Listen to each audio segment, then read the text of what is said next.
In the year 3036, a dangerous virus appeared in Japan, turning those infected into zombies, but not the ordinary kind. These were mutated corpses whose hearts were protected by an iron cage. The infection spread rapidly, pushing humanity to the brink of extinction. To survive, people built train stations where they could live together, commuting between stations to work and sustain their lives. Among them was Ikoma, a mechanic responsible for maintaining the steam trains. Yet, he also nurtured a dream to become a warrior who could step outside and fight those undead creatures. The first thing Ikoma did toward that dream was to create a weapon capable of breaking the iron cage that shielded the monster's weak point. However, his many attempts had all failed. His weapon had never once managed to pierce a thick piece of iron. Still, Ikoma refused to give up. The next morning, he started his day by running quickly to the maintenance workshop.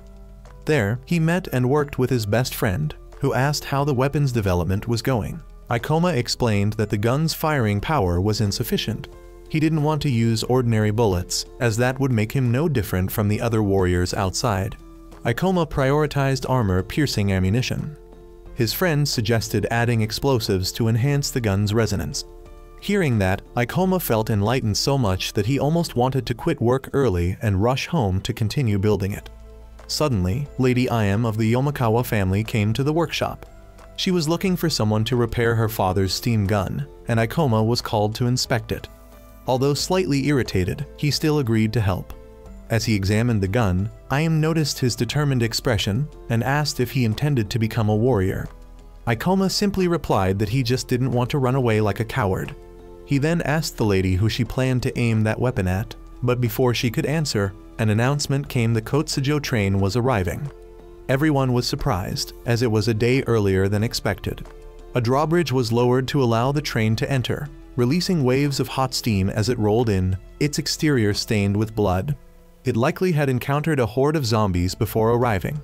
At that moment, Lady Iam's father arrived to welcome the guests. He explained that another station had fallen, which was probably why the train had come early. When the train stopped, inspection began. Everyone aboard was required to strip off their clothes to check for bite marks. After the inspection, it was Ikoma's team's turn to perform maintenance. While the others worked above, Ikoma and his friend went beneath the train's wheels. There, Ikoma found many crushed remains of zombie parts, which he secretly pocketed to bring home for study. As the two were investigating, his friend suddenly called him to look outside. A beautiful young lady had just stepped off the train. For some reason, when Ikoma looked at her, he felt an inexplicable sense of familiarity. It turned out she was a guest of Lady Iam's father, Lord Kensho. Shortly after, another person dressed in white also disembarked, and they both departed together. At that moment, a commotion broke out during the infection inspection process. One man was suspected of being bitten and tried to escape. He was quickly surrounded and about to be executed when Ikoma rushed out to protect him.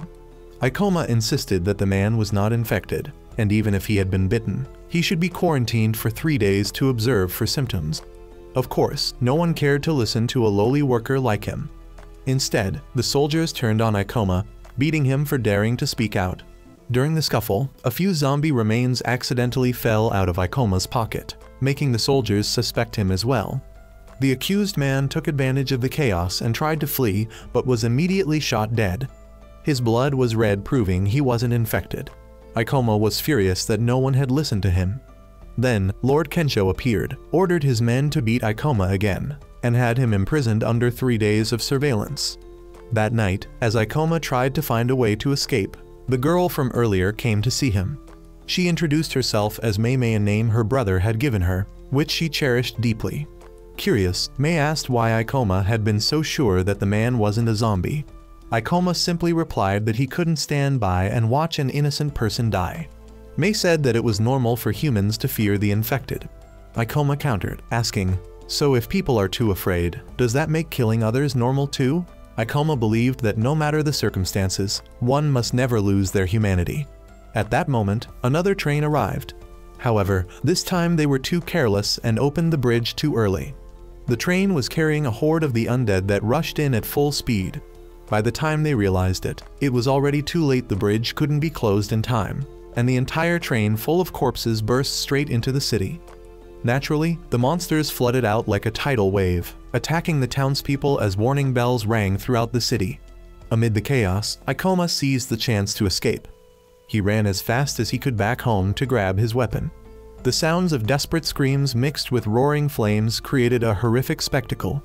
Mei had already left with her people, while Kenso had gone outside to hold off the monsters so his daughter could flee. Back to Ikoma, he intentionally made his hand bleed to lure the undead, aiming to test his unfinished weapon. After waiting a while, one of the zombies caught the scent of blood and followed it. Ikoma hid inside the house with his gun ready, having calibrated it and adjusted the amount of gunpowder properly. But unexpectedly, the zombie didn't enter through the front door, it jumped down from above.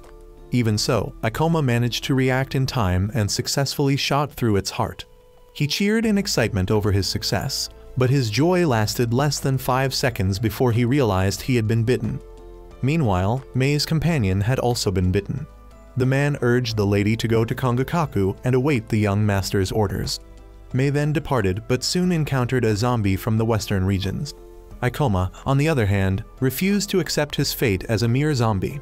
His brain worked at full capacity. He used iron and fire to block the virus from reaching his brain, continuously driving nails into his body to prevent its spread. He had prepared for this revenge for 5 years and couldn't simply die now. The virus coursed through Ikoma's entire body, and the only thing left to do was block the blood vessel in his neck. He used a hydraulic clamp to tighten it as much as possible. With an intense will for vengeance, Ikoma swore not to give up, and unexpectedly, this worked, driving the virus away.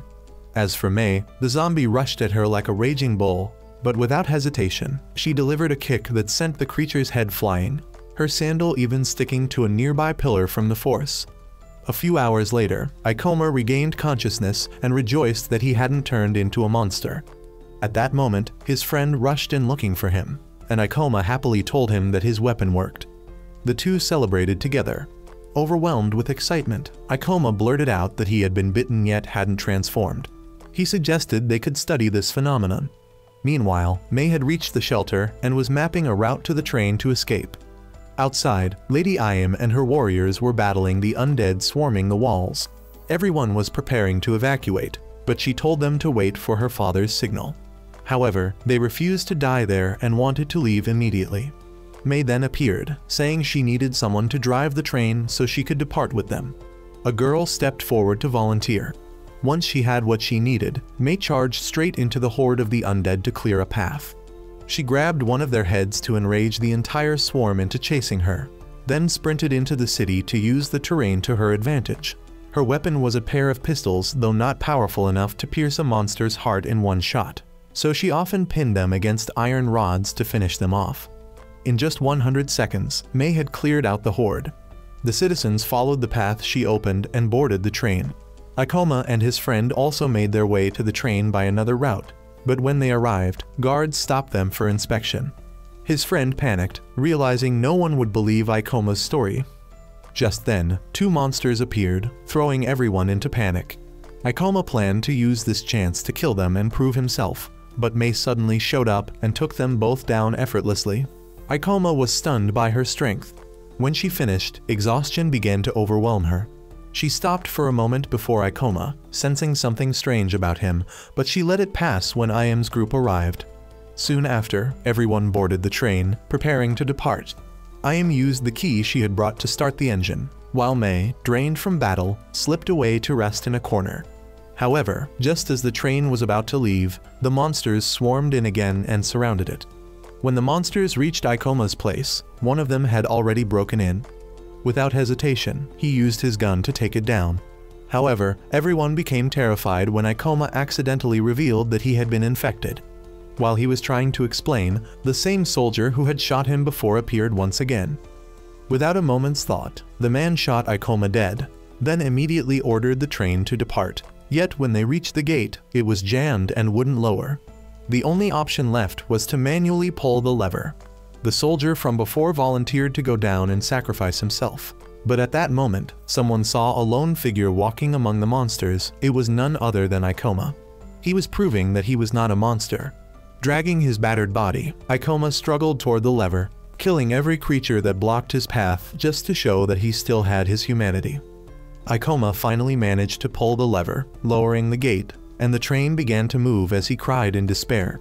His best friend, unwilling to give up, threw a rope in an attempt to pull Ikoma up, but Ikoma refused and sat there weeping. Just then, Mei had recovered and jumped down. She hooked the rope to Ikoma's body, and his friend pulled him up. However, the soldier appeared again, declaring that Ikoma would eventually turn and insisting on killing him. Mei stepped in to stop him, saying that Ikoma wasn't an undead, he was a half-undead. To prove it, she showed that she too was infected. She warned that if he continued acting hostile, she wouldn't hesitate to kill him. At that moment, Ayam arrived and intervened. Ikoma said that if they wanted him to leave, he would comply, but Mei hit him and told him to stay. She made a deal with Lady Ayam. If they took her to Kongakaku, she and Ikoma would stay confined in one carriage and not go anywhere. Ikoma, being stubborn, tried to jump out, but Mei kicked him into the wall and knocked him out for a while. In the days that followed, the train continued moving forward. Food supplies gradually ran low, and many feared that the next station wouldn't accept them. Meanwhile, Ikoma had a nightmare about his little sister being devoured. He woke up in shock to find himself beside Mei, his wounds miraculously healed thanks to his undead physiology. Ikoma asked Mei why she was heading to Kongakaku. She replied that her brother was waiting there and that it was something important. Mei then asked Ikoma in return, and he said that the place was the frontline research base on the undead. He believed they could help with his current condition. Since both shared the same destination, Mei suggested they work together. Because of her condition, she would become fatigued after fighting and needed to rest to recover, during which Ikoma would serve as her shield. The first step in their cooperation was Mei training Ikoma in combat. Of course, as a mechanic and a bit of a bookworm, Ikoma could only take beating after beating. Up in the front carriage, Ayam was also facing problems. Many passengers wanted to expel Ikoma and Mei, and on top of that, some of the elderly insisted on stopping the train to hold funerals for the dead. Back to Ikoma after getting beaten to exhaustion during training, they took a short break. Ikoma then asked about the cord around Mei's neck. She said it was probably the same as his to prevent the virus from reaching her brain and that she only removed it during battle. Just then, Mei sensed the presence of undead nearby, grabbed her blade, and ran toward the front of the train to search. Her sudden action caused panic among everyone. The soldier appeared again to warn her, but Mei ignored him and continued looking around. Amid the tense atmosphere, the train's mechanic appeared, reporting that the water tank had cracked and wouldn't last until the next station. This forced them to stop to collect water. The train halted at a curve, and the mechanic announced that refilling would take until morning, so they would need to take turns keeping watch. Ayam used the opportunity to allow the elderly to hold a prayer ceremony. That night, everyone gathered to pray for the dead, while Mei and Ikoma stayed inside their carriage.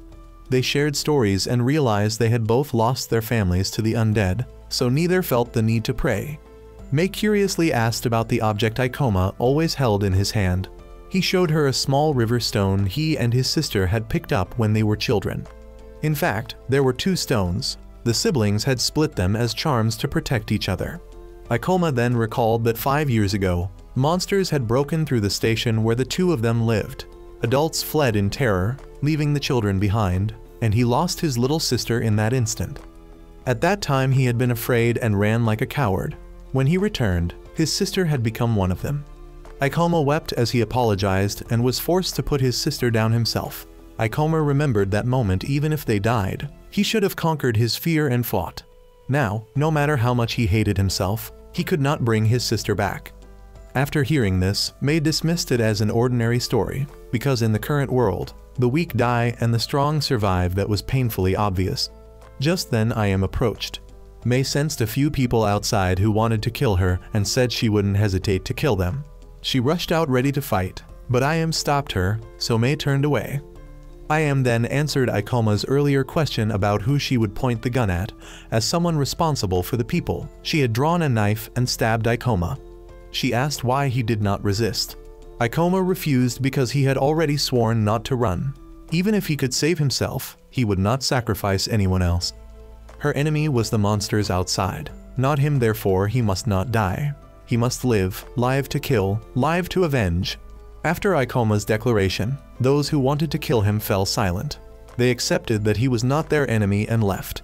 Inside, Ikoma thanked Ayame for helping him out of the encirclement, but suddenly he collapsed, causing Ayame to panic.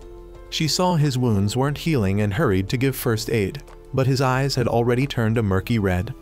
Outside, Mei inadvertently exposed something about half-undeads, that they didn't eat normal food but drank fresh blood, which made people recoil in horror.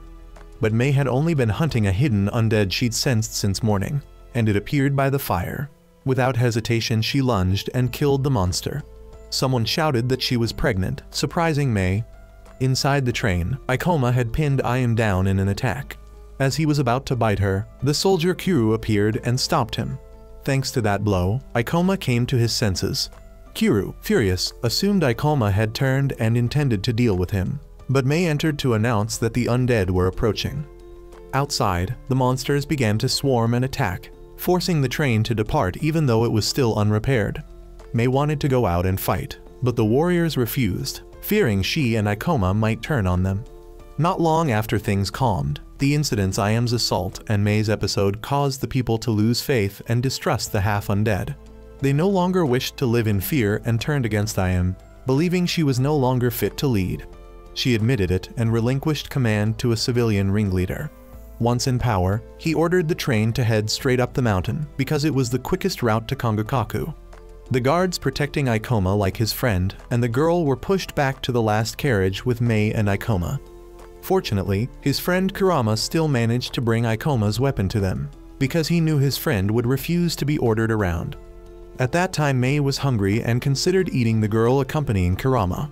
Meanwhile, the rabble outside planned to abandon Ikoma's carriage. Before they could act, a pack of undead ambushed along the mountain path and leapt onto the carriage.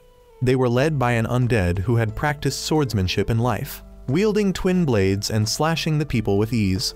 Ikoma and Mei were still locked inside and couldn't fight outside. Word reached the front carriage. The civilian leader decided to cut off the carriage to minimize losses because of his foolish decision. However, Ayame and her people chose to handle the monster themselves. Her group led the warriors to gather and defend, repelling wave after wave of attackers. At that moment, Kiryu ran off with some idea, and Ikoma's group also refused to sit idle and broke out of the carriage to escape. Stepping outside, however, was not easy because the train frequently entered tunnels. One of Kurama's group suggested a solution. After 3 more tunnels, there would be a long open stretch between them, which they could use.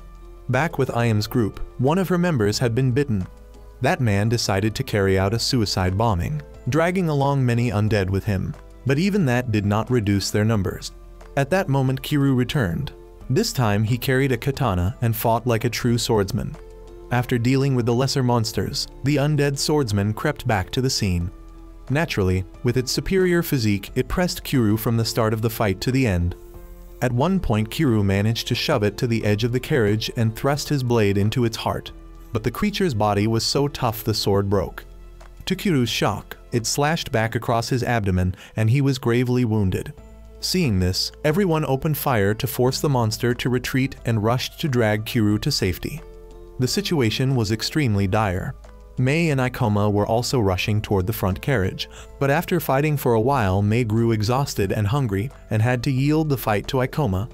He then tied Mei to the side of the carriage and left Kurama to keep watch over her. However, Ikoma himself began showing signs of hunger and fatigue, yet he pressed on. When he reached Ayame's carriage where they were struggling with the sword-wielding monster, Ikoma shouted that he needed blood to fight that fiend. In response, Ayame agreed to give him blood on one condition, that he help her fight. Once he received the blood, Ikoma fully recovered and with a single strike easily felled the monster.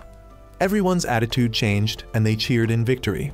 Ayame reclaimed command and they accepted Mei and Ikoma as guardians under a blood contract. They would take turns donating blood when either of the two needed it.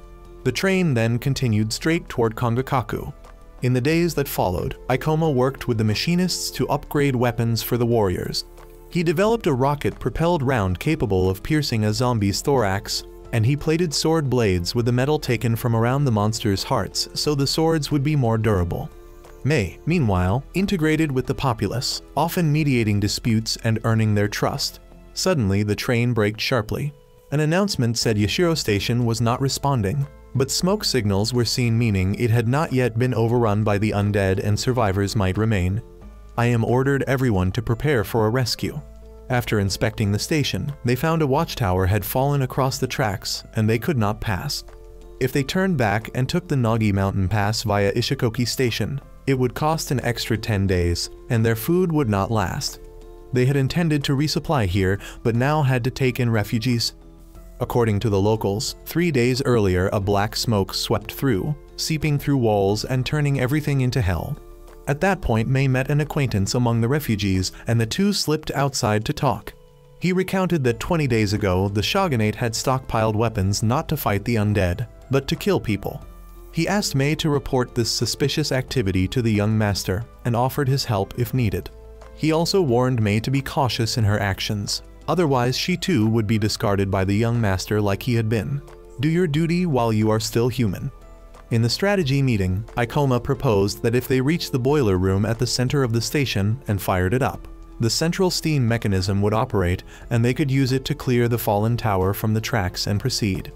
However, intelligence reported that the boiler room was a nest of monsters. Ikoma then suggested an alternate route circling the crane, a little farther, but they would only face attacks along a single line, and with May participating the success rate would be very high. I am agreed to the plan. May spoke up, saying she would join but not fight alongside the others, she only needed to go straight to the boiler room. The cowardly would take the long detour, she said, and she refused to fight with cowards. Ikoma argued that it wasn't cowardice but a way to minimize casualties, but May shoved him and accused him of being afraid of infection. She insisted she would not go the long way and told everyone to just follow behind her. After saying that, May walked away. Everyone began to waver, but Ikoma reassured them that his weapon would work. With no other choice, Aim placed her bet on this risky plan. When she returned to the train car, May discovered that the dog raised by the children had died from its severe wounds. May muttered that at least the dog was lucky it could die before being abandoned, because an injured dog was useless anyway. Her words drew the anger of everyone around. Realizing she had gone too far, May quickly ran off. Things weren't much better for Ikoma either, as Kirama trembled like a leaf when asked to help with the plan. Fortunately, the man who had assisted Ikoma earlier agreed to lend a hand. Once everything was set, Ikoma returned to the carriage to find May, having noticed her strange behavior since morning. He asked why she refused to fight alongside the others. She replied that she was fighting, she just wouldn't follow his plan. Ikoma raised his voice, saying she could do as she pleased but must stay away from the boiler room. There was no reason to rush straight into the heart of the enemy's nest. Then the operation began. The train moved closer to the station's center and came to a stop. Seeing no sign of undead, everyone disembarked. After sending Kirama and their friend to handle the control crane, Ikoma and the others proceeded forward. Judging from the wreckage and the fallen tower, Ikoma concluded that it must have been the work of the black smoke monster the locals had mentioned. At that moment, he saw May act on her own again, running toward the boiler room, forcing his group to follow her. By then, May had already reached the undead nest. She began with a barrage of smoke bombs, then danced through the battlefield, slashing down one monster after another. Unexpectedly, this time she was wounded, and the monsters pressed forward without giving her time to recover. When Ikoma's group finally arrived, May had already wiped out all the enemies. She mocked them for being slow and told them to hurry with their work. However, as one of the warriors peered outside to check, a wave of black smoke swept in, bringing another horde of undead. They soon realized killing the undead inside achieved nothing, it only made them more agitated. May tried to salvage the situation, insisting she could still fight, but Ikoma told her to shut up so he could speed up the activation of the boiler. Once Kurama's signal came, they activated the crane to pull away the fallen tower. Everyone quickly retreated, but May disappeared. Ikoma had no time to look for her. He rushed back to his friend, told him to return to the train, and stayed behind to operate the crane himself. The undead began to swarm from the ground, piling up like a mountain to climb higher. The train started moving to escape. Ikoma held the crane lever as long as he could. Looking outside, he saw May still fighting, her movements slowing as she reached her limit. Then a sword-wielding monster appeared, knocking her weapon away and hurling her deep below. Ikoma was forced to abandon the crane, stopping the train's movement, and leaped down to rescue May. She was unconscious from exhaustion. To make matters worse, a massive creature emerged, destroying everything in its path, the black smoke itself. The monster charged at the train, forcing the driver to reverse back to the station. Once they reached it, the gates were sealed. Fortunately, the support fire from the station slowed the creature enough for them to shut the gates in time. It turned out the black smoke was a conglomeration of countless undead fused together.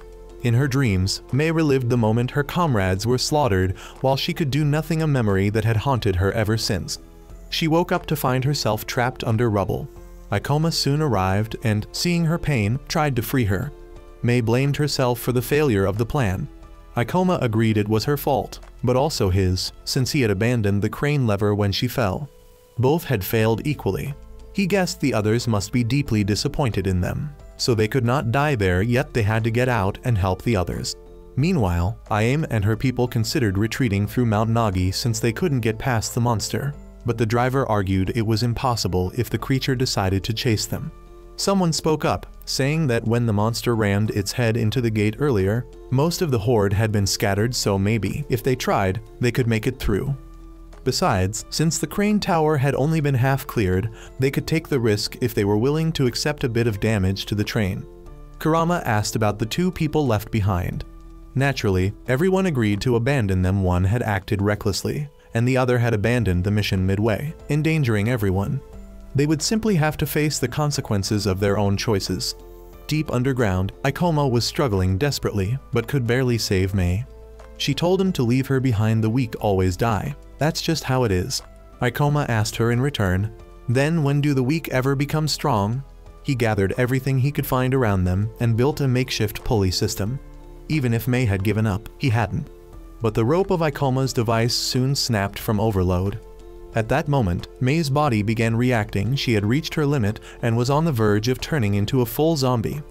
This time, Mei was truly terrified, screaming that she didn't want to die. Ikoma gave her his blood to drink, realizing that if a half-zombie went too long without feeding, they would completely turn. But the scent of fresh blood soon attracted the undead. Ikoma decided to deal with them first before returning to save Mei. He cut himself with a knife, using his own blood as bait to draw the monsters away. He admitted that he was weak, but that didn't mean he would give up. He detonated explosives to collapse part of the tunnel, blocking their path, but the undead still poured in and attacked him. He fought with all his might as they surrounded him, more and more of them coming from every direction. Meanwhile, Mei once again dreamed of the past, the moment when her mother was accidentally killed, and the warriors had turned their blades on her too, until her brother came to save her. When Mei awoke, she found herself rescued and being treated for her wounds. As soon as she could move, she ran to look for Ikoma. He lay battered on the ground, but thankfully, still breathing. Mei questioned why they were even alive. They weren't strong, but there was no time for reflection. The undead were coming again, and they needed to get out. The group hurried back to the train. Strangely, the black monster did not pursue them, instead forcing its way into the tunnel. Mei explained that it was collecting corpses. The undead were greedy creatures, consuming anything, human or not, to grow stronger. Ikoma then returned to the crane to finish moving the fallen tower. Mei told the others that to kill the black smoke, they had to aim for its heart.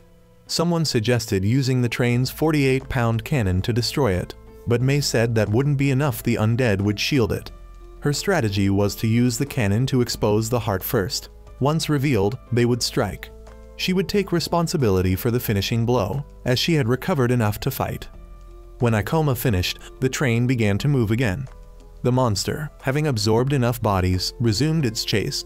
The main cannon was prepared, with Kurama in charge of firing. The first shot went off too early, causing the undead to swarm onto the train, but Kiryu and Ikoma swiftly cleared them out. On the second attempt, Kurama steadied his aim and successfully blew off the black smoke's head, exposing the heart. The rest was up to Mei. She leapt high into the air and saw that the heart was actually a living undead creature. Without hesitation, Mei plunged forward and destroyed it. She succeeded. A massive explosion erupted, sending her flying, but Ikoma caught her in time. The group had finally escaped the station. In the days that followed, Mei was seen teaching Ikoma a technique called Kapao Kapao, a move she had learned from Kiryu. Everyone was impressed by Ikoma's ability to imitate techniques so quickly. and they wondered how Kiryu would react to seeing his swordsmanship reproduced so perfectly. Kiryu's reaction, however, was to give Ikoma a good beating, claiming that merely copying a technique was nothing to be proud of, a childish act, as Mei bluntly called it, scolding Kiryu for being narrow-minded. Kurama, amused by the argument, encouraged Ikoma to steal the move and use it again just to annoy Kiryu. At that moment, a loud shout came from above. They had spotted a station. It was Shitori Station, a place they hoped would finally bring peace after their long, grueling journey. The sight of people living there made everyone aboard the Kotsujo breathe a sigh of relief. At last, they had found a place inhabited by humans, somewhere they could rest and resupply. After arriving at Shitori Station, IM and the group met with the station's lord to discuss docking the Kotsujo. And during that time, they also realized the essential supplies needed for the upcoming journey, such as data iron, an important material used to craft high-penetration reaction bullets thanks to its low vaporization point, as well as replacement parts for repairing the train. Along with clothing and medicine, everything had to be replenished urgently, as they were only allowed to stay until the 8th, which was tomorrow. That day also happened to be the Tanabata Festival, a traditional celebration where people wrote their wishes on paper strips and hung them on bamboo trees. Although Kiryu argued that they didn't have time for such things, IM wanted to bring happiness to everyone, so she decided to hold the Tanabata Festival. She even used her own personal wealth to cover the expenses and assigned Ikoma to go shopping and prepare everything. News of the Tanabata Festival quickly spread throughout the train, filling the air with joy and excitement. Everyone eagerly wrote their wishes while the shopping group prepared to head into town to find bamboo and other necessary items. Laughter and playful teasing echoed as they got ready, creating a warm and hopeful atmosphere. Upon entering the town, Mei was overwhelmed by its beauty and liveliness, with vibrant decorations and splendid clothing everywhere. They split up to complete their tasks. One group headed to the repair shop, while the other group, including Mei as a bodyguard, went to buy food and other supplies. At the market, Kajika's bargaining skills were on full display. She didn't hesitate to complain about product quality and demand discounts. From bruised vegetables to fragile fabrics, nothing escaped her sharp eye. Meanwhile, elsewhere in the town, Ikoma and Kurama were searching for explosives to use as fuel for the reaction bullets. They happened to learn that Shitori had a tradition of launching fireworks during Tanabata, which opened up an opportunity for them to obtain what they needed. However, their conversation was interrupted by an arrogant samurai who demanded that his gun be repaired immediately without waiting in line. His insolence enraged Ikoma, who didn't hesitate to teach him a lesson in manners. He forced the man to pick up the screws he had dropped and told him to respect the blacksmith. After that, Kurama stepped in, gave the samurai a beating, and chased him away. During that time, Sukari, another member of the group, met a boy and shared the tragic story of the Hisujo train, where the boy's father once worked, and how it had been overrun by Kabane and crashed into Aragane Station, the place they had just escaped from. Although the truth was harsh, Sukari believed it was better to tell the boy than let him wait for a father who would never return. Meanwhile, Kiryu was patiently waiting for an audience with the Lord of Shitori Station. Even as time passed and the waiting grew more hopeless, IM remained steadfast, believing that a bit more patience was needed. Her persistence was eventually rewarded when Yamazaki, an official, appeared. IM seized the opportunity to introduce the reaction bullet invented by Ikoma, and even had Kurusu demonstrate its power. The bullet easily pierced thick armor, proving its effectiveness against the Kabane. Deeply impressed, Yamazaki listened as IM cleverly offered the bullet's design as a gift, symbolizing mutual cooperation during hard times. Her proposal was accepted, and they were not only promised supplies, but also granted permission to leave their wounded and sick behind at Shitori Station. Meanwhile, a negotiation was taking place between Kogenta, a representative of the shogunate, and Inoku, a man known as the Ear of the Liberator. They discussed the incident from 10 years ago and Shitori's involvement, hinting at a complex power struggle quietly unfolding behind the scenes. Back with Mei's group, after a long, exhausting but successful day of shopping, they happily returned to the Kotsujo train, bringing back all the necessary supplies, especially the bamboo trees for preparing the Tanabata festival. They decided to have dinner together in town, but Mei quietly slipped away from the group, which made Ikoma worried, so he went to look for her. He found her sitting alone and handed her the blood flask she had forgotten. During their conversation, Mei shared her memories of Tanabata, her mother, and her real name Hozumi, a name Ikoma believed carried her mother's wish that she would always have enough to eat. Though Mei tried to act tough and mock the sentiment, deep down those memories still moved her. She also revealed her fear, the fear that one day she would turn into a cabane, lose her mind, and attack her own friends. Hearing her honest confession, Ikoma made a vow, a promise that he would turn her back into a human, that he would wipe out all cabane, restore the rice fields, and make sure she could eat her fill, just as her mother had wished.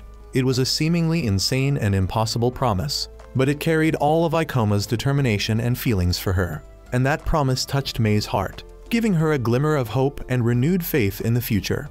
When they returned to the train, the Tanabata festival spirit filled every corner. Everyone happily wrote their wishes on paper strips and hung them on the bamboo trees. Even Kiryu, though embarrassed, joined in, but refused to show anyone his wish for fear it wouldn't come true. Ikoma wrote down his own wish, a grand and ambitious one, to destroy all cabane and reclaim every field and station. Though some thought it was too far-fetched, Ikoma believed that mere survival wasn't enough. He wanted more. His wish inspired the others. Ayame also wrote her wish to reopen Aragane Station, a wish that reflected her sense of duty and love for her hometown. Other wishes appeared as well, from wanting 3 beautiful wives, to becoming a teacher, to owning a Hyojiro train of one's own, each reflecting their individual hopes and dreams amid hardship. And finally, Mei wrote her own wish, a simple yet deeply meaningful one, to eat a full meal. A wish that echoed Ikoma's promise and the deepest desire in her heart for a peaceful and happy life. The next day, Ikoma thought about Mei's brother, believing he was the one who had taught her that the weak must die while the strong survive, and that she had abandoned her old name because of him. Just then, a commotion erupted outside. The arrival of a powerful army known as the Hunters drew everyone's attention. They were an independent force specializing in exterminating cabane, led by a handsome and authoritative young man named Biba, the son of the shogun. His appearance caused quite a stir, and Biba turned out to be Mei's older brother, the one she had always admired and waited for. Mei joyfully ran to him, but Biba seemed distant and cold, only asking whether Mei had completed her mission. When he learned that Shimon had died, he showed no sign of sorrow. His demeanor and presence made Ikoma suspicious. He needed to confirm whether this man was truly a hero. Amid the loud cheers of "Biba-sama, the savior," and "Long live Biba," Mei eagerly introduced her adoptive brother to her friends aboard the Kotsujo, mentioning that there was another half-cabane like her on the train, a strange young man named Ikoma, a detail that caught Biba's attention. At that moment, Ayame arrived and introduced herself as a member of the Yomakawa family, also revealing her kinship with Elder Dojin Makino, unintentionally showing that they were also heading toward Kongokaku just like Biba. She expressed her gratitude toward Mei and was surprised to learn that Mei was Biba's sister. However, Biba clarified that Mei was not his biological sister. He merely allowed her to call him brother. Mei proudly pointed at Ikoma, introducing him as her shield, but contrary to her expectations, Ikoma did not act friendly. He immediately confronted Biba, bluntly questioning the cruel philosophy that the weak deserve to die that Biba had instilled in Mei's mind, creating an instant atmosphere of tension. Yet Biba calmly diffused the situation by suggesting that Mei go for a medical checkup and inviting Ayame and Ikoma into his carriage to talk privately. Inside the Kokujo train, Biba revealed a different side of himself as he personally fixed a technical malfunction, unbothered by the possibility of getting his clothes dirty, remarking that fighting cabane was already a filthy job by nature. Meanwhile, elsewhere, Kiryu was provoked by one of Biba's subordinate, Horobai, who easily disarmed him, a display meant to show off the superior skill and power of the hunters. The conversation between Biba and Ikoma resumed, centered on their opposing views about survival. Biba defended his philosophy, claiming that the strong surviving and the weak perishing was simply the law of the world. Yet, he insisted he had no intention of abandoning the weak. Instead, he sought to save them by teaching them to become strong and to fight for themselves. He even used Mei as an example, saying that she saved herself by choosing to fight and become strong, a statement that directly challenged Ikoma's beliefs. Just as their argument grew heated, the station was suddenly attacked by a massive horde of cabane. Ikoma rushed outside to fight, while Biba went to meet his troops and prepare for battle. When the fight began, Biba's hunter army demonstrated astonishing strength. After the artillery slowed the Kabane's advance, they charged beyond the walls, engaging the monsters head-on with light weapons, a bold and effective tactic that amazed those aboard the Kotsujo. Biba's Heijiro, the Kokujo, unleashed incendiary bombs, turning the battlefield into a sea of flames that incinerated the creatures. Biba watched the battle calmly, noting Ikoma's furious fighting and commenting on his high pain tolerance. He then assigned Mei to eliminate a special Kabane, and the appearance of another half Kabane among Biba's ranks caused great surprise. However, amid the fierce battle, another plot was unfolding in secret. Inoku, an assassin, approached Biba and revealed that he had been sent to kill him, but now wished to betray his master and side with Biba instead. Biba coldly rejected his offer, declaring that he had no use for such a man. In a desperate attempt, Inoku tried to attack, but Biba swiftly struck him down. As Inoku begged for his life, Biba showed no hesitation and killed him, stating that Inoku, harboring thoughts of betrayal, was weak and thus unworthy of mercy. Ikoma witnessed the entire act with his own eyes, filled with rage and disgust. Unable to hold himself back, he rushed at Biba, demanding to know why he had killed a man who was begging for help. Kurama immediately defended Biba, insisting that Biba had been the one in danger. Ayam had to step in and apologize for Ikoma's behavior. Biba, with calculated composure, took advantage of the situation, framing the incident as a failed assassination attempt and proposing that his forces escort the Kotsujo to Kongakaku. Although Ayam agreed, she couldn't shake the deep sense of unease that lingered within her. Later, when Ikoma spoke with Kurama, his suspicions seemed increasingly justified. If Mei had never been bitten by a Kabane, then perhaps she had been intentionally turned into a half Kabane.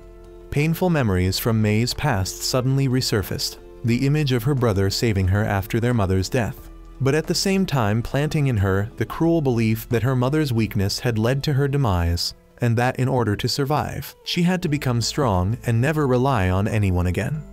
Biba stripped her of the name Hatsumi and gave her a new one, Mei, meaning nameless, as a declaration of her new existence, that of a warrior with no past, whose only purpose was to fight.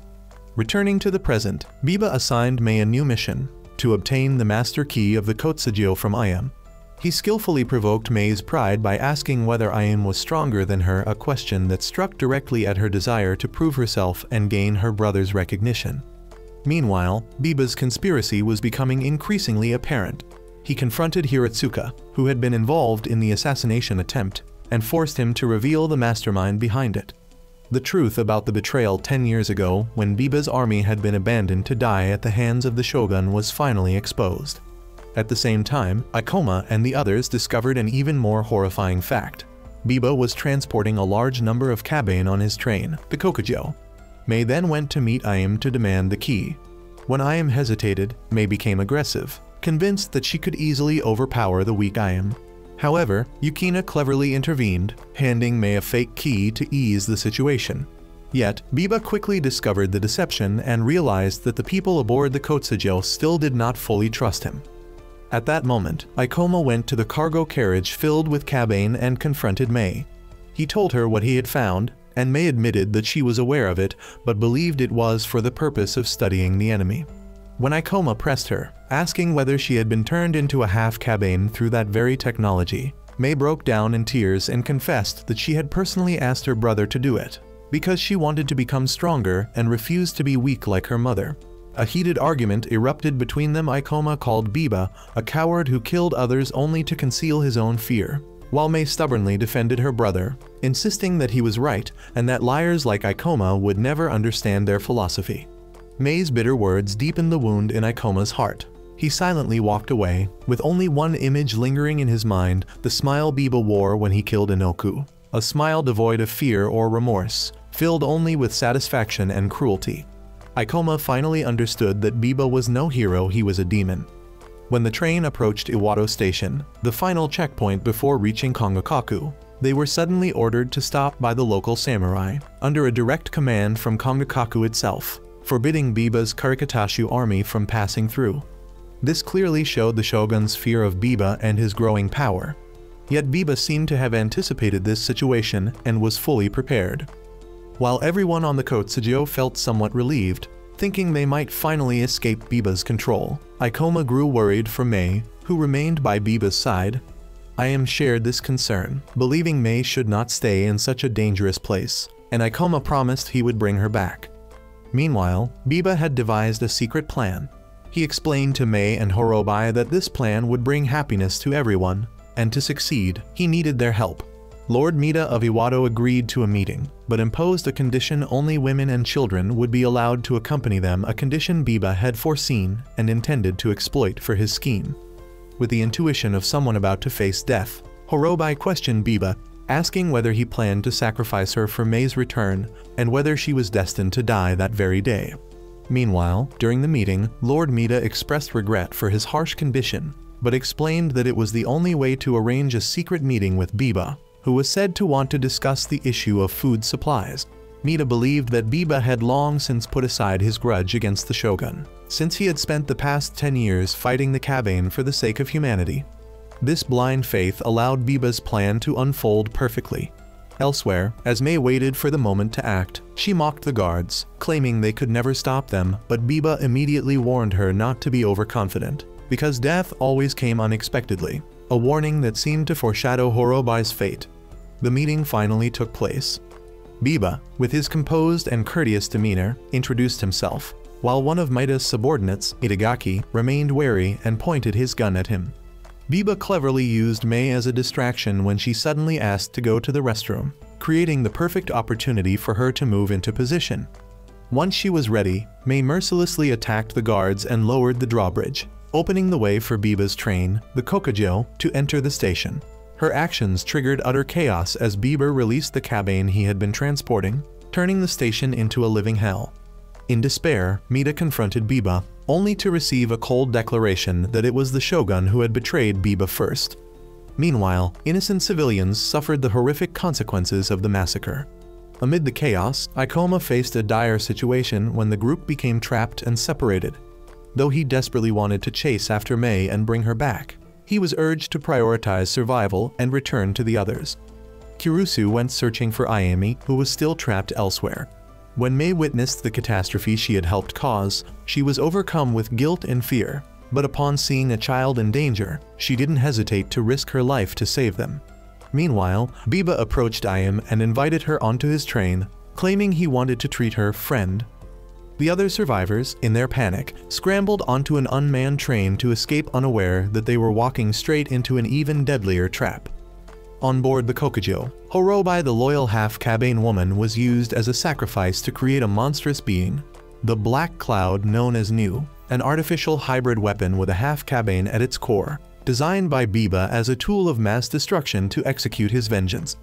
The creature's terrifying power easily destroyed the gates and wrought immense devastation. When Kirusu found Ayam, he tried to rescue her but was obstructed. Ayam threatened to destroy something valuable to force the soldiers to release her. But at that moment, Horobai, having completely transformed into a monster, attacked Biba and everyone nearby. Biba personally ended the life of his loyal subordinate, while Ikoma was captured and brought aboard the train.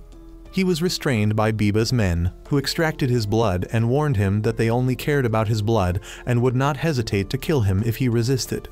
Finally, Biba stood before everyone and proclaimed that he would liberate all things, lands, people, and even their fears by destroying the shogun's castle at Kongokaku, which he called the symbol of humanity's cowardice.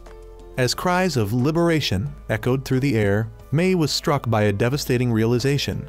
Everything her brother had ever told her, all his promises and ideals, had been lies. Inside the cramped, suffocating carriages of the Kokujo, tension grew as the prisoners were separated and relocated. Sukari, a cowardly traitor, shamelessly declared that his policy was simply to follow whoever was strongest, while Kirusu attempted to pass something important prepared by Yukina to Ikoma. In that moment, heartbreaking scenes unfolded.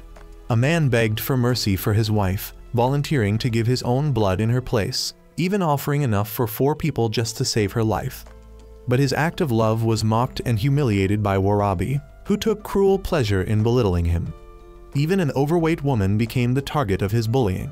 Despite being closely watched, Ikoma managed to signal to Kirusu that they would act the following night when the soldiers came to draw blood. That would be the moment their rescue and revolt would begin. Meanwhile, elsewhere on the train, Ayam was forced into a tense negotiation with Biba. He demanded that she persuade her uncle, Elder Makino, to open the gates of Kongakaku and arrange a meeting between him and his father. For the sake of everyone's safety, Ayam reluctantly agreed, but she questioned Biba about his true intentions. Biba then revealed his tragic past. 10 years earlier, when he was only 12 years old, he had been entrusted with commanding an army of 400,000 soldiers to Kyushu to eradicate the Kabane. They fought bravely and nearly succeeded, but suddenly their supplies of food and weapons were cut off, leaving them stranded and slaughtered by the Kabane. The one behind it all was none other than his own father, the shogun. Thus, Biba's ultimate goal was revenge. He sought to personally punish the father who had betrayed him. In the carriage where the prisoners were held, Ikoma laid out a detailed plan to his comrades. Their objective was to seize control of the Kokugyo's engine room, the heart of the train, and to do that, they needed to steal the key from a soldier who delivered blood to the Kabane storage carriage each night. Though the plan was risky, they had no other choice. Their lives and the safety of Kongakaku were at stake. Beyond rescuing Ayam, Ikoma was also determined to bring Mei back whether she wanted it or not. When Kurusu curiously asked whether Mei reminded him of his late sister, Hatsune, Ikoma firmly denied it, yet eventually admitted his true feelings. He felt as though a voice inside him was urging him to save Mei this time, to stop running away. Kurusu realized that this voice didn't come from any supernatural force, it came from Ikoma's own heart, a truth that revealed just how deeply Ikoma cared for Mei. Around the same time, Mei confronted her brother. She questioned Biba about drawing blood from the passengers of the Kotsugyo. Biba responded with a cryptic question, asking what a Kabane truly was. He claimed that the existence of the Kabane had merely revealed the true enemies that must be destroyed. When Mei appeared confused, Biba asked whether she was afraid of him, a question that signaled a growing rift in their relationship. Yet Biba soon softened his tone, gently assuring her that he wouldn't harm those aboard the Kotsugyo as long as they didn't resist. The promise soothed Mei, but behind it lay a dark scheme. Biba secretly ordered his subordinates that Mei needed to be properly corrected. Meanwhile, Ikoma's group was busy preparing for their uprising, unaware that danger was already closing in. When the time came, Ikoma and his companions put their plan into motion. With Kurusu's help, Ikoma staged a disturbance to create chaos and distract the guards.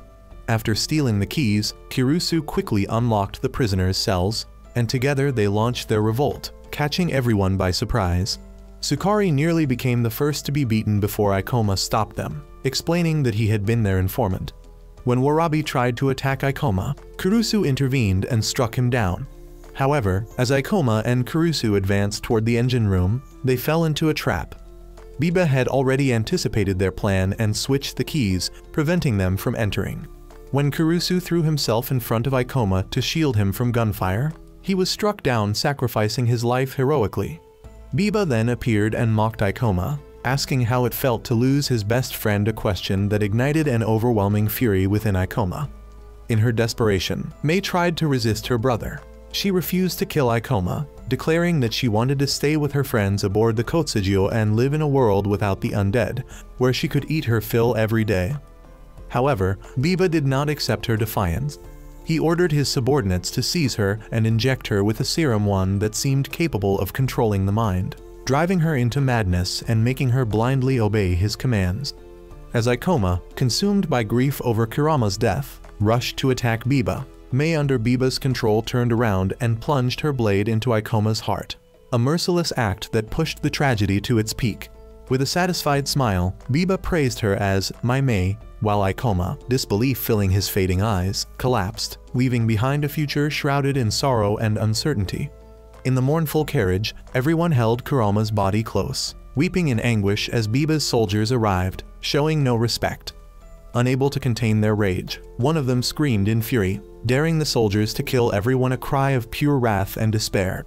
Yet the remaining survivors tried to stay calm. They quietly carried Kurama's body back as Ayam recounted the political conspiracies surrounding the shogun's throne. She revealed that after Biba had been betrayed by his father, he harbored a deep grudge. Although Ayam tried to convince Biba that her kindness was not weakness, he ignored her.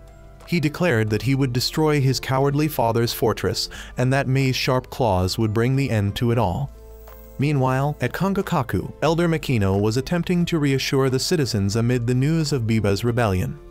He boasted about the fortress's impregnability, comparing it to a divine bird that could never be defeated.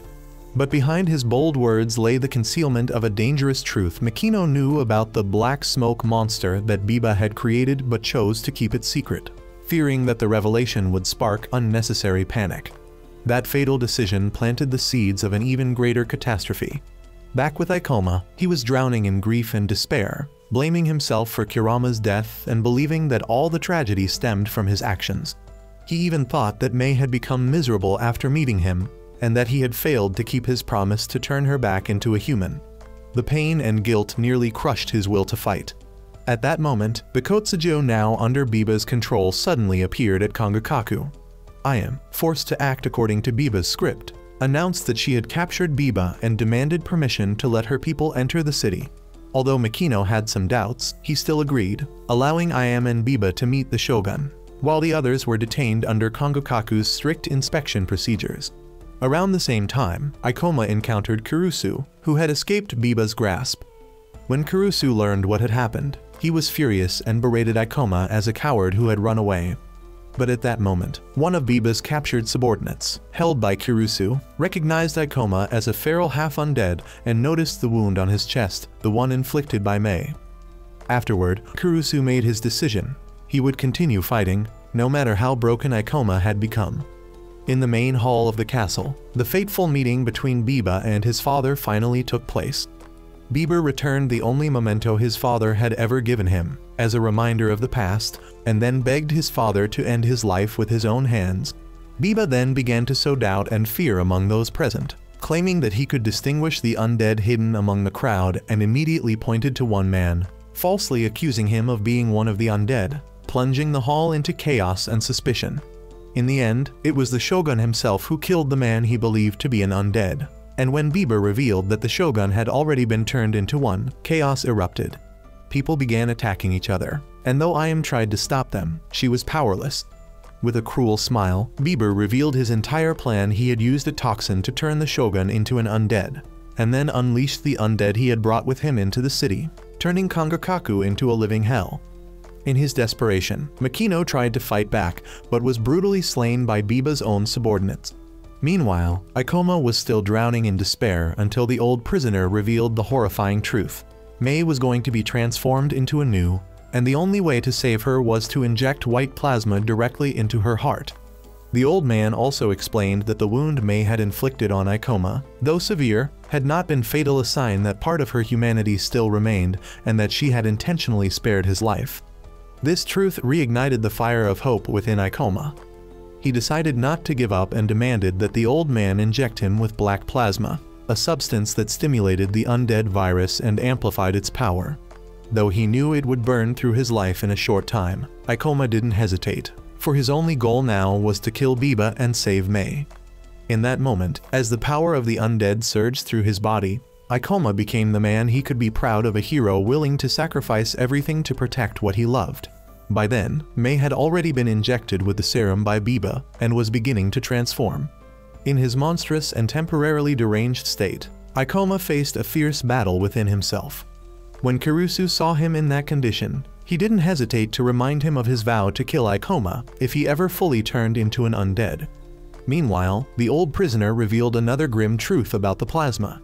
There was only one remaining dose of white plasma, meaning only one life could be saved, either Ikoma or Mei, and time was running out before Ikoma's mind would be completely consumed by the undead virus.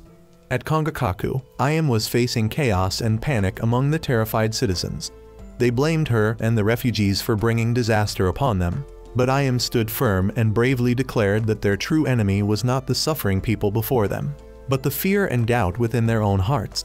She urged everyone to escape Kangakaku together. Outside, Mei, now in her dark smoky form, was rampaging through everything in her path. Countless weapons were fired at her, but none could harm her.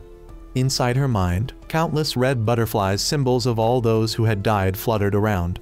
She ran in terror but stumbled and fell, hearing voices accusing her, calling her a monster and telling her to die.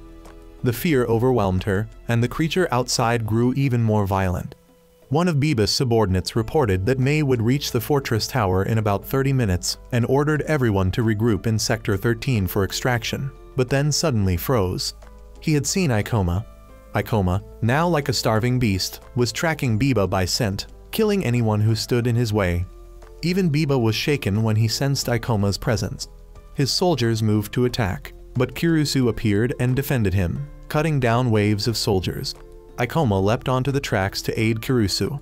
The soldiers, terrified, tried everything to kill him, and one of them even drove an entire train straight toward Ikoma, hoping to crush him with sheer force. As Ikoma tried to break free, several soldiers sacrificed themselves to hold him down, but now he was far too powerful. With one arm, Ikoma hurled the entire train into the air, sending it exploding in a massive blast. Yet in exchange for that overwhelming strength, the virus was spreading rapidly through his body. His vision was starting to blur. Kirusu rushed over in worry, and fortunately, Ikoma was still alive. Just then, a surviving soldier lunged toward Ikoma to attack, but Ikoma swiftly disarmed him. Then came his judgment. Because the man had killed too many, he had to pay the price. Ikoma shot him straight through the heart, killing him instantly. Meanwhile, after learning what had happened, Biba's men arrived and handed him a vial of white plasma as a safeguard for the worst-case scenario. Biba ordered the remaining men to rescue their comrades and evacuate once everything was over. As for Kirusu, he decided not to let Ikoma's efforts be in vain. He chose to let Ikoma live and told everyone else to retreat while he stayed behind alone to face him. Mei, on the other hand, was still relentlessly firing, and debris from the explosions began falling toward Ikoma and Kirusu, separating them. Kirusu found himself surrounded by a horde of monsters, but he shouted that he would be fine and told Ikoma to go and save Mei. Hearing that, Ikoma nodded and ran off.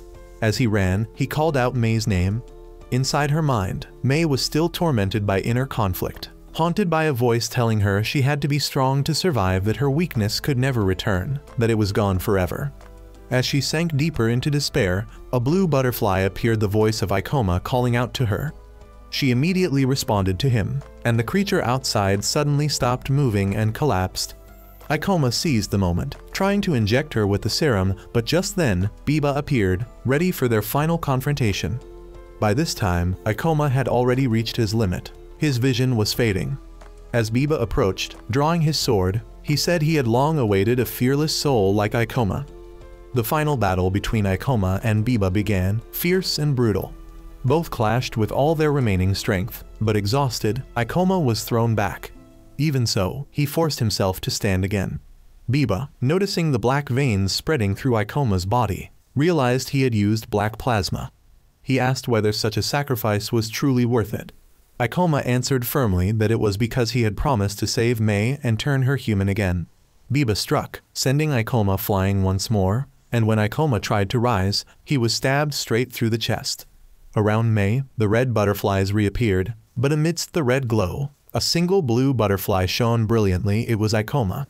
That light reignited Mei's will to live.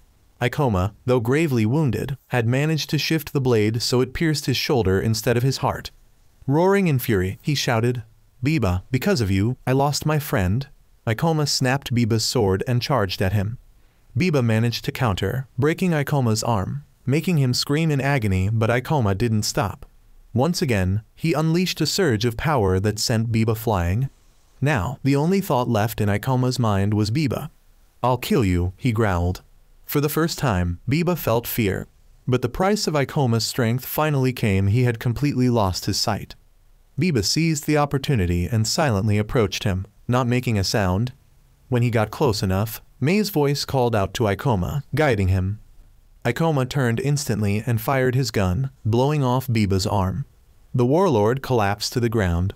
Following Mei's voice, Ikoma stumbled toward her, injected the serum into her heart, and Mei was freed from the monster's form. The dark creature melted away, transforming into countless blue butterflies. The battle was over. When Mei awoke, she had returned to normal and found a small stone in her hand identical to Ikoma's. Ikoma lay motionless nearby, his fate uncertain, most likely dead. But to make sure, Biba, barely clinging to life, dragged himself closer, intending to stab him again. He fired at Ikoma, but Mei stepped in to stop her brother. When he lunged at Ikoma, Mei was forced to strike down the brother she once admired. In his final moments, she told him that they were still weak but alive, that everyone was rebuilding fields to grow rice and fill their stomachs. That was the future she wanted to pursue. She also renounced the name Mei that he had given her. "Now, I am Hazumi," she said. Everything had finally come to an end. Yet the undead still remained. Elsewhere, Ayam was leading the evacuation of the civilians. According to the map, they would escape via Route 6, though the conductor was unsure whether the railway was still intact. But Ayam believed there would still be a path because Biba would have left a way out for his comrades. At that moment, his men appeared and offered to guide Ayam to safety in exchange for temporary shelter on the train. This proposal was immediately met with opposition, as they had killed far too many people. However, Ayam still agreed, reasoning that if they had truly wanted to, they could have simply taken the train by force. Outside, Kirusu had found Hazumi and Ikoma. Seeing the state Ikoma was in, Kirusu knew the boy had little chance of surviving. But Hazumi remained optimistic, believing he would wake up. Just then, Ayam's voice came over the broadcast system, instructing everyone to gather at the railway foundation of track 13, where the train would pick them up. Kirusu then began carrying Ikoma toward the rendezvous point, determined that even if he died, at least his body would have a proper burial. At Ayam's location, the train had started moving once more. The roaring sound of the engine echoed through the air as they spotted Hazumi's group approaching. They timed it perfectly for the group to jump aboard, first tossing Ikoma over, then Hazumi, and finally Kirusu. Once everyone was safely aboard, the train accelerated away from the station. Inside, everyone was deeply worried about Ikoma, who was in critical condition after using the black serum. Hazumi cried out in anguish, calling him her shield and refusing to let him die. Then, as if by a miracle, Ikoma suddenly regained consciousness. Hazumi couldn't believe her eyes until she realized that Ikoma's body had been restored by the white serum Biba had left behind. It was likely that when Biba shot Ikoma, he had also injected him with the serum, leaving behind one final gift, a symbol of sacrifice and the selfless love of the brother Hazumi had once cherished. Finally, she returned to Ikoma the small stone he had dropped, the one he had always carried with him, a symbol of their memories and the promises they shared. As the Kotsujo departed from Kongakaku, carrying the survivors and their newfound hopes, a new chapter of their journey began, a journey to seek a brighter future, a world free of the undead, where people could finally live in peace and happiness. The anime ends here. Farewell.